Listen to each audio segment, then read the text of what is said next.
Bonsoir, où que vous soyez sur la planète, bienvenue à l'écoute d'RFI. Il est 16h en temps universel, 18h à Paris, 19h à Beyrouth.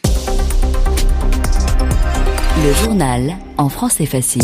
Adrien Delgrange. Nous sommes le mercredi 15 avril. Le Liban est à la une de cette édition. Nous sommes à Beyrouth dans un instant où les Libanais ont peu d'espoir de paix malgré l'annonce de négociations avec Israël. Des pourparlers ont commencé hier aux États-Unis. Nous évoquerons aussi le cauchemar de la guerre au Soudan. Un cauchemar qui doit cesser, demande cet après-midi Antonio Guterres, le chef des Nations Unies. Par ailleurs, le président mauritanien est arrivé cet après-midi à Paris. Il est reçu par Emmanuel Macron à l'heure actuelle. Le pape Léon XIV est lui arrivé au Cameroun. Il rencontrera le président Paul Biya dans la journée. Et puis enfin, nous irons au Salvador, où le président Bukele a décidé de livrer la santé des Salvadoriens à l'intelligence artificielle. L'IA de Google nous explique à la fin du journal Justine Fontaine. Pour la première fois depuis 30 ans, le Liban et Israël se sont rencontrés de manière officielle à Washington, des négociations sous l'égide des États-Unis. Des négociations alors qu'Israël continue de bombarder le territoire libanais et que le Hezbollah continue le combat contre Israël. Écoutez les réactions des Libanais rencontrés aujourd'hui à Beyrouth par notre reporter Sophie Guignon. Fatana Al-Randour, infirmière, se rend au travail dans un centre de soins d'Aïcha Bakar, un quartier du centre de la capitale libanaise où des bombardements israéliens ont fait de nombreuses victimes il y a une semaine. Pour elle, ces négociations entre le Liban et Israël sont la seule issue. J'espère qu'il y aura la paix, que les médiateurs seront sages dans les négociations pour soulager la situation qui est très difficile ici.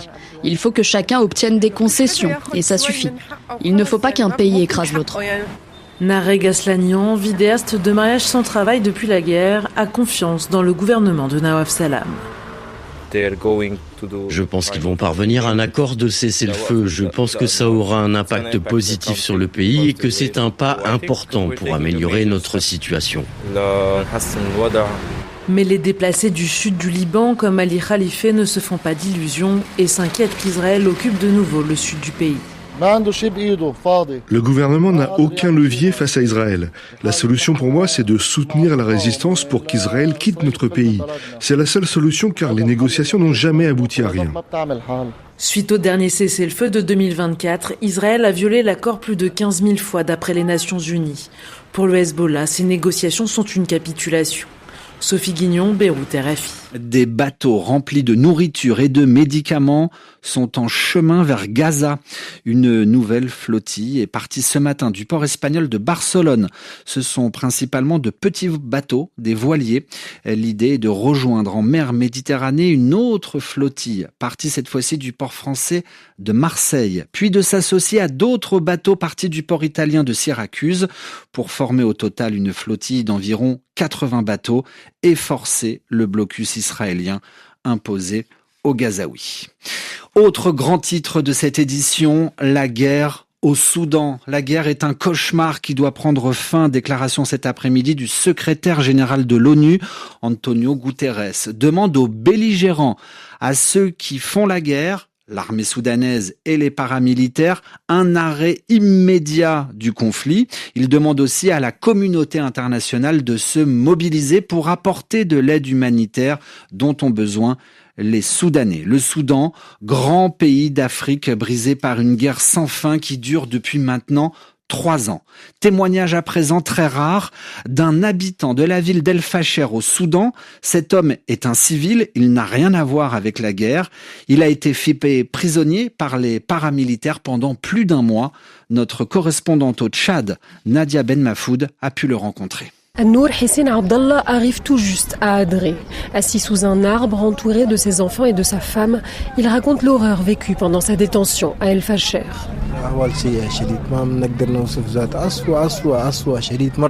C'est indescriptible, c'était horrible, beaucoup de morts. Il y a des choses que je n'arrive pas à dire. Les choses que j'ai vues sont d'une horreur absolue. J'ai vu des frères se faire torturer ou se faire tirer dessus et mourir sous mes yeux. Ce que j'ai vécu là-bas est pire que tout ce que j'ai pu connaître. Torture, insultes et passage à tabac, c'est le quotidien qu'auraient subi les civils détenus dans les écoles et hôpitaux transformés en prison. Les conditions de détention étaient pires que tout. Le premier jour en prison, 9 personnes ont été abattues. Ils introduisaient le canon de l'arme par la fenêtre et ils tiraient à l'aveugle. Et puis on avait tellement soif, on a dû boire notre urine. Quand on se plaignait, ils nous disaient « Allez-y, mourrez, ça ne nous concerne pas ». Pour sa libération, la famille d'An-Nour Hissène Abdallah a dû payer une rançon d'environ 2 000 €. Ceux dont les familles ne pouvaient pas réunir les fonds risquaient l'exécution. Nadia Ben Mafoud, de retour d'Adré, RFI.